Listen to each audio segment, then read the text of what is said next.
नमस्कार दोस्तों, एक बार फिर स्वागत है आपका एक और नई इन्फॉर्मेशन वाले वीडियो के साथ। तो इस वीडियो में हम बात करेंगे भारत सरकार के द्वारा अंतरिक्ष विभाग के तहत आपकी जो फिजिक्स रिसर्च लेबोरेटरी है, यानी भौतिक अनुसंधान प्रयोगशाला अहमदाबाद में, उसके तहत आपके लिए भर्ती विज्ञापन जारी किया गया है, जो कि सेंट्रल गवर्नमेंट की ये जॉब है और इसमें ऑल इंडिया के कैंडिडेट अप्लाई कर सकते हैं।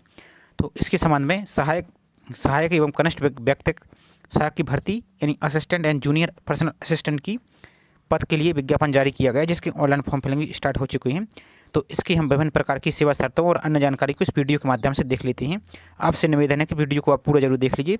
साथ ही चैनल पर आप पहली बार आए हो तो चैनल को सब्सक्राइब करके बेल आइकन पर प्रेस करके रखिए, क्योंकि इसी प्रकार जो भी इंपॉर्टेंट अपडेट आएगा आपको इसी चैनल के माध्यम से उपलब्ध कर दिया जाएगा। तो चैनल के साथ जुड़े रहिए। चलिए स्टार्ट करते हैं आज के वीडियो को। तो इसमें आपकी जो पदों की संख्या है, पोस्ट का नाम है पहले असिस्टेंट, जिसमें आपकी टोटल 10 पोस्ट हैं, जिसमें अनरिजर्व के लिए 6 हैं, ओबीसी के लिए 2 हैं, एससी के लिए 0 हैं और एसटी के लिए 2 पोस्ट हैं। और यहाँ पर आपकी जो पेमेंट स्केल है, पे स्केल है, तो आपकी ये आपको दी गई है 25,500 से 81,100 रुपये। लेवल 4 के तहत आपकी ये पेमेंट रहेगी। नेक्स्ट है आपकी personal assistant, junior personal assistant. तो इसके लिए आपकी टोटल 6 पद हैं, जिसमें अनरिजर्व के लिए 4, ओबीसी के लिए 1, एससी के लिए 1 और एसटी के लिए 0 हैं। अब इसका चयन का मोड है, जो इसको हम देख लेते हैं। जो असिस्टेंट का पद है उसके लिए चयन का मोड क्या होगा। तो सबसे पहले इसकी शैक्षणिक योग्यता देख लीजिए। तो किसी भी मान्यता प्राप्त विश्वविद्यालय द्वारा घोषित 60% अंकों या बिंदु 10 के द्वारा 6.32 CGPA के साथ स्नातक, इससे पूर्वेक्षित शर्त के साथ स्नातक विश्वविद्यालय द्वारा आपका एक कंप्लीट होना चाहिए, यानी ग्रेजुएट डिग्री होना चाहिए। साथ ही यानी एंड लिखा है तो इसका मतलब और कंप्यूटर के उपयोग में प्रवीणता यानी proficiency in use of computer, ये आपके पास होना चाहिए। आपका चयन की प्रक्रिया रहेगा, इसमें लिखित परीक्षा रहेगी, साथ ही कौशल यानी स्किल टेस्ट आपका रहेगा। नेक्स्ट है आपकी जूनियर पर्सनल असिस्टेंट। इसके लिए आपकी किसी भी मान्यता प्राप्त विश्वविद्यालय द्वारा 60% अंकों के साथ आपके पास या 6.32 CGPA के साथ स्नातक आपकी डिग्री होनी चाहिए। और आपके पास अंग्रेजी आशुलिपि यानी अंग्रेजी आशुलिपि में 60 शब्द प्रति मिनट की न्यूनतम गति यानी मिनिमम स्पीड 60 वर्ड पर मिनट इंग्लिश में आपकी स्टेनोग्राफी होनी चाहिए। और कंप्यूटर के उपयोग में प्रवीणता यानी प्रोफिशिएंसी कंप्यूटर का आपके पास होना चाहिए। यदि ये नहीं है तो इसके साथ आपके पास, यदि इनमें से है तो किसी भी मान्यता प्राप्त विश्वविद्यालय द्वारा 60% अंकों के साथ आपके पास ही डिग्री वाणिज्यिक या सचिवालयीन कार्य में डिप्लोमा, इस पूर्व अपेक्षित शर्त के साथ डिप्लोमा विश्वविद्यालय द्वारा पाठ्यक्रम निर्धारित अवधि के अंदर पूरा किया गया हो तो ये होना चाहिए। या और 1 साल का आपके पास स्टेनोग्राफर का 1 वर्ष का अनुभव होना चाहिए।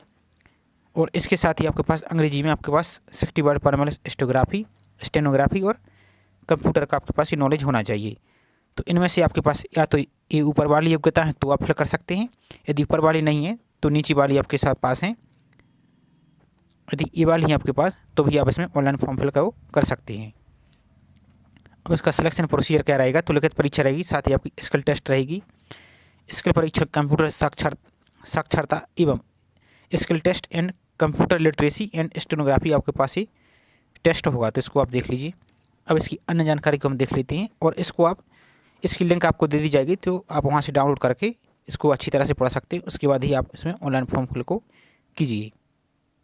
अब यहाँ पर जो इंपॉर्टेंट जानकारी दी गई आपकी CGPA परसेंटेज के बारे में, तो इनको पहले अच्छी तरह से आप पढ़ लीजिए। वीडियो थोड़ा बड़ा हो जाएगा इसलिए हम इसको छोड़ रहे हैं, आपको जो मेन जानकारी इसको बता रहे हैं, आप इसको पढ़ लीजिए। यहाँ पर आपकी जो एज लिमिट दी गई है, तो 31/3/2024 को कम से कम 18 वर्ष न्यूनतम और 28 वर्ष आपके पास एज होनी चाहिए। और अनुसूचित जनजाति उम्मीदवारों के लिए 33 वर्ष एवं अन्य पिछड़ा वर्ग के लिए 31 वर्ष की आपको इसमें आयु में छूट दी गई। तो इस प्रकार आप यहाँ को देख सकते हैं। और जो अन्य जानकारी है यहाँ पर आयु से संबंधित, इसको भी आप देख सकते हैं। नेक्स्ट है आपकी वेतन और भत्ते यानी पे एंड अलाउंसेंस, तो इसको आप देख लीजिए। यहाँ पर आपकी सभी प्रकार की इसमें जानकारी दी गई है, तो इसको भी आप पढ़ लीजिए। एप्लीकेशन शुल्क देख लीजिए। तो आवेदन शुल्क 100 रुपये लिया जाएगा। प्रारंभ में सभी आवेदकों को आवेदन शुल्क के रूप में समान रूप से 500 रुपये लिए जाएंगे। 500 रुपये का भुगतान करना होगा, जिसमें से शुल्क मुक्त श्रेणियों, जिसमें आपकी महिला, SC ST PWD और भूतपूर्व सैनिक के उम्मीदवार की भी शामिल हैं। हालांकि शुल्क छूट श्रेणी महिला SC ST PWD और भूतपूर्व सैनिक से संबंधित उम्मीदवारों को पूर्ण आवेदन शुल्क वापस कर दिया जाएगा यदि वह लिखित परीक्षा में भाग लेते हैं, यानी जिस प्रकार से रेलवे में प्रोसेस होता था, यानी परीक्षा में आप शामिल होते हैं तो आपका शुल्क वापस कर दिया जाएगा। और UR यानी अनरिजर्व EWS OBC उम्मीदवारों के लिए 400 रुपये आपको वापस कर दिए जाएंगे। 100 रुपये का आपके पास शुल्क काट लिया जाएगा यदि आप परीक्षा में शामिल होते हैं तो। इसी प्रकार और उम्मीदवारी को आवेदन शुल्क वापस नहीं किया जाएगा जो लिखित परीक्षा में शामिल नहीं होंगे, तो इनको आप देख लीजिए। अब नेक्स्ट, उम्मीदवार इंटरनेट बैंकिंग UPI और अन्य माध्यम से आवेदन शुल्क जमा कर सकते हैं और शुल्क की भुगतान की अंतिम तिथि आपकी 31 मार्च 2024, इसको आप देख लीजिए। नेक्स्ट है आपकी इंपॉर्टेंट जानकारी, तो इसको आप जरूर देख लीजिए। ऑनलाइन आवेदन कैसे करें, तो ऑनलाइन आवेदन केवल ऑनलाइन ही स्वीकार की जाएगी। यहाँ पर ये इसकी लिंक दी गई है और आपको वीडियो के डिस्क्रिप्शन में इसकी लिंक दे दी जाएगी, जिसमें आपकी 9/3 यानी 9 तारीख से प्रारंभ हो चुकी है 10 बजे से, जिसकी लास्ट डेट आपकी क्या है 31 मार्च 2024 है, रात के 12 बजे तक इसमें आप फॉर्म फिल को कर सकते हैं। और यहाँ पर और अन्य जानकारी दी गई है, जैसे कि आवेदक का वैध ईमेल आईडी और मोबाइल नंबर अनिवार्य देना होगा, यानी जो आपका एक्टिव है मोबाइल नंबर और ईमेल आईडी उसको आप फिल कीजिए। और अभ्यर्थी जिनका चयन किया जाएगा उनको लिखित परीक्षा या स्किल टेस्ट के लिए हॉल टिकट कॉल लेटर मात्र ईमेल द्वारा ही भेजा जाएगा। तो आप इस चीज़ को ध्यान दीजिए कि आपकी जो एक्टिव ईमेल आईडी है उसको ही फिल करें और कोई भी हार्ड कॉपी नहीं भेजी जाएगी, तो इसको ही आप देख लीजिए। और उम्मीदवार को सलाह दी जाती है कि वे अपने आवेदन जमा करने से पहले अपने द्वारा दर्ज किए गए सभी फील्ड में ऑनलाइन जांच लें। उम्मीदवारों को एक ही पदक के लिए अधिक आवेदन जमा करने से बचना चाहिए, तो इसको आप देख लीजिए। अब यहाँ पर आपकी दी गई जो OBC SC ST है इनके संबंध में, तो जो अनुसूचित जाति जनजाति और OBC के कैंडिडेट हैं इनके लिए प्राधिकारी द्वारा केंद्रीय सरकार नौकरियों के लिए निर्धारित प्रोफार्मा जाति प्रमाण पत्र, यानी आपके पास जो सेंट्रल का प्रारूप होता है सेंट्रल गवर्नमेंट का, वो आपके पास जाति प्रमाण पत्र यानी कास्ट सर्टिफिकेट होना चाहिए। इसी प्रकार आप इनको देख सकते हैं। नेक्स्ट जानकारी दी गई है अनेक पदों के लिए आवेदन, तो इसको भी आप देख लीजिए। अब जैसे आप मल्टीपल फॉर्म को फिल करना चाहते हैं उसके बारे में ये दिया गया है, देख लीजिए। जैसे उम्मीदवार शर्तों के अधीन दोनों पदों के लिए अर्थात असिस्टेंट और जूनियर पर्सनल असिस्टेंट के लिए आवेदन करना चाहते हैं तो दोनों को फिल कर सकते हैं, जो कि अलग अलग फॉर्म आपको फिल करने होंगे और सबकी अलग अलग फीस भी आपको देनी होगी, तो इस चीज़ को आप देख लीजिए। नेक्स्ट है आपकी चयन प्रक्रिया, तो चयन प्रक्रिया आप देख लीजिए कि निर्धारित योग्यता न्यूनतम आवश्यकता और केवल इससे होने वाले उम्मीदवार चयन के अगले मूल्यांकन जैसे कि लिखित परीक्षा स्किल परीक्षा के लिए पात्र नहीं होगी, तो इसको आप देख लीजिए। और ऑनलाइन आवेदन के आधार पर प्रारंभ स्क्रीनिंग होगी। कुल आवेदकों की संख्या या UPPRL यानी फिजिक्स रिसर्च लेबोरेटरी द्वारा निर्धारित अन्य मानदंडों पर विचार करने के लिए बाद स्क्रीनिंग मानदंड तय किए जाएंगे, तो इसको आप देख लीजिए। अब आपके जो एग्जाम सेंटर है इसको भी आप देख लीजिए, आपकी सुविधा के अनुसार ये आपके पास ज़रूरी है।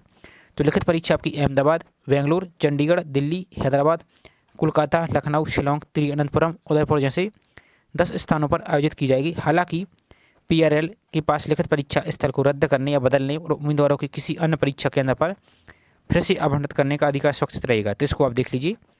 ये आपकी एग्जाम सेंटर रहेंगे, अपनी सुविधा अनुसार इनको सिलेक्ट कर सकते हैं। और उम्मीदवारों को पहली और दूसरी प्राथमिकता के रूप में किन्हीं 2 परीक्षा केंद्रों का चयन करना होगा, यानी तो आप एग्जाम सेंटर को सिलेक्ट कर सकते हैं। लिखित परीक्षा 2 घंटे की अवधि की होगी। हालांकि PWD उम्मीदवारों के लिए परीक्षा में प्रति घंटे 20 मिनट का प्रतिपूरक समय दिया जाएगा, यानी एक्स्ट्रा टाइम दिया जाएगा, जो अपनी सड़क कमी के कारण लिखने में यानी स्क्राइब रीडर के उपयोग के लिए पात्र हैं और उन्हें उनकी ओर से परीक्षा, तो यहाँ पर आप उनको देख सकते हैं। यहाँ पर जो नीचे और स्क्राइब से संबंधित जानकारी दी गई, तो इनकी सेवा शर्तों को आप देख लीजिए, नियम को, ताकि आपको बाद में परेशानी ना हो। यात्रा भत्ता, तो इसको देख लीजिए। सभी उम्मीदवारों के लिए कौशल परीक्षा के लिए आपके पास यात्रा भत्ता के बारे में जानकारी दी गई, तो इसको आप देख लीजिए। तो यात्रा भत्ता के बारे में देख लीजिए कि कौशल परीक्षा नहीं स्किल टेस्ट, जब आपका स्किल टेस्ट के लिए जाएंगे तो योग्य बाहरी उम्मीदवार को यात्रा के प्रमाण के रूप में रेलवे या बस टिकट प्रस्तुत करने पर वेब एप्लीकेशन में दी गई पते से कौशल परीक्षण के स्थान तक सबसे छोटे मार्ग द्वारा स्लीपर श्रेणी का ट्रेन, यानी जो स्लीपर श्रेणी का रेलवे का टिकट होता है उसका किराया या साधारण बस का किराया भुगतान किया जाएगा। यदि उम्मीदवार निर्धारित श्रेणी से उच्चतर श्रेणी में यात्रा करती हैं, यानी आप हवाई जहाज़ से जाते हैं, तो आरक्षण शुल्क को छोड़कर स्लीपर श्रेणी ट्रेन का किराया, बस का किराया आपको दिया जाएगा, तो इसको आप देख लीजिए। और जो अन्य जानकारी दी गई है अनापत्ति प्रमाण पत्र, तो इसको भी आप देख लीजिए। इसको अच्छी तरह से पहले आप पढ़ लीजिए, उसके बाद ही आप इसमें ऑनलाइन फॉर्म फिल को कीजिए, ताकि बाद में आपको किसी प्रकार की कोई समस्या ना हो। यहाँ पर आपकी जो उम्मीदवार की श्रेणी है, कैटेगरी, यहाँ से संबंधित जानकारी दी गई, तो इसको पढ़ लीजिए। अब जो नेक्स्ट है, चयनित उम्मीदवारों को भौतिक अनुसंधान प्रयोगशाला के किसी भी कार्यालय जैसे उदयपुर में कौन सा माउंट आबू की वेधशालाओं में कार्य करने के लिए नियुक्त किया जाएगा, और PRL यानी फिजिक्स रिसर्च लेबोरेटरी के हित में भारत में कहीं भी कार्य करने के लिए स्थानांतरित किया जा सकता है। तो इसको आप देख लीजिए। और जो अन्य जानकारी दी गई है आपकी, जो जैसे कौशल परीक्षा के लिए बुलाए गए उम्मीदवार ऑनलाइन प्रस्तुत किए गए आवेदकों में सभी विवरणों में प्रासंगिक मूल दस्तावेज प्रस्तुत करने होंगे, इसको आप देख लीजिए। और जो अन्य जानकारी, इसको भी आप पढ़ लीजिए। वीडियो बड़ा हो जाएगा, इसलिए आपको शॉर्ट में बता दिया जा रहा है। यहाँ पर आप उसकी लिंक दी गई है, तो यहाँ से आप उसमें देख सकते हैं। याद रखने योग्य महत्वपूर्ण तिथियाँ, तो ऑनलाइन पंजीकरण प्रारंभ होने की तिथि और समय है आपकी 9/3 से प्रारंभ हो चुकी है, और इसकी लास्ट डेट है आपकी 31/3/2024। तो इसको देख लीजिए। और जो अन्य जानकारी है, अपने आवेदन अध्ययन स्थिति जानने के लिए इस वेबसाइट पर आप विजिट कर सकते हैं। ये आपकी फॉर्मेट दिया गया है, तो आप इस फॉर्मेट को प्रिंट करवा के अपनी अपनी सुविधा अनुसार इसमें जाति प्रमाण पत्र बनवा सकते हैं। थोड़ी सी जानकारी है आपकी एग्जाम पैटर्न की, तो असिस्टेंट के लिए आपकी जनरल इंग्लिश रहेगा, जिसमें 50 क्वेश्चन रहेंगे 50 मार्क्स के, और क्वांटिटी एप्टीट्यूड रहेगी 50 क्वेश्चन रहेंगे 50 नंबर के। जनरल इंटेलिजेंस एंड रीजनिंग रहेगी 50 क्वेश्चन 50 नंबर के, और जनरल नॉलेज रहेगा 50 क्वेश्चन 50 नंबर की, जिसमें आपके लिए 120 मिनट यानी 2 घंटे का टाइम दिया जाएगा। और ऑब्जेक्टिव टाइप के क्वेश्चन रहेंगे, और एक क्वेश्चन के लिए आपको 1 नंबर दिया जाएगा, और 0.25 की आपके पास इसमें नेगेटिव मार्किंग रहेगी। इसी प्रकार आपका जो सिलेबस है इसके लिए डिकोड किया गया है, तो आप इनको पढ़ सकते हैं। यहाँ पर आपकी जो स्किल टेस्ट है इसके बारे में दी गई है, तो आपको उसको भी आप देख सकते हैं। अब नेक्स्ट है आपकी जूनियर पर्सनल असिस्टेंट, तो आपका रिटन टेस्ट होगा, जिसमें ऑब्जेक्टिव टाइप की सिंगल ऑब्जेक्टिव टाइप का पेपर विथ ड्यूरेशन 120 मिनट का रहेगा। इसको आप देख सकते हैं। और क्वालिफाई मार्क्स आपकी 50% mark in part A, B और C में आपके पास UR के लिए होना चाहिए। इसी प्रकार से 40% मार्क आपके पास पार्ट A, B और C में आपके पास होने चाहिए रिजर्व कैटेगरी के लिए, तो इसको देख सकते हैं। और जो स्किल टेस्ट है इसको भी आप यहाँ पर देख सकते हैं, इसको आप डाउनलोड करके देख सकते हैं। अब नेक्स्ट एग्जाम पैटर्न आपका जूनियर पर्सनल असिस्टेंट का, तो जिसमें इंग्लिश लैंग्वेज एंड कॉम्प्रीहेंशन आपका 100 क्वेश्चन रहेंगे 100 नंबर के। जनरल इंटेलिजेंस एंड रीजनिंग रहेगी 50 क्वेश्चन 50 नंबर के। क्वांटिटेटिव एप्टीट्यूड और जनरल इंग्लिश रहेंगे आपके 50 क्वेश्चन 50 नंबर के, जिसमें 2 घंटे का टाइम दिया जाएगा, और एक क्वेश्चन के लिए 1 नंबर, और नेगेटिव मार्किंग 0.25 की नेगेटिव मार्किंग रहेगी। तो इस प्रकार इसको आप देख सकते हैं। इसकी लिंक आपको वीडियो के डिस्क्रिप्शन में दे दी जाएगी, तो वहाँ से आप इसको अच्छी तरह से और पढ़ सकते हैं, और समस्त जानकारी को रीड करने के बाद ही आप इसमें ऑनलाइन फॉर्म फिल को कीजिए। तो वीडियो आपको पसंद आया हो और हेल्पफुल लगा हो तो वीडियो को लाइक जरूर कर दीजिए। साथ ही चैनल पर आप पहली बार आए हो तो चैनल को सब्सक्राइब करके बेल आइकन पर प्रेस कर लीजिए। इसी प्रकार जानकारी पाने के लिए जुड़े रहिए। तो मिलते हैं इसी तरह नए वीडियो में। जय हिंद।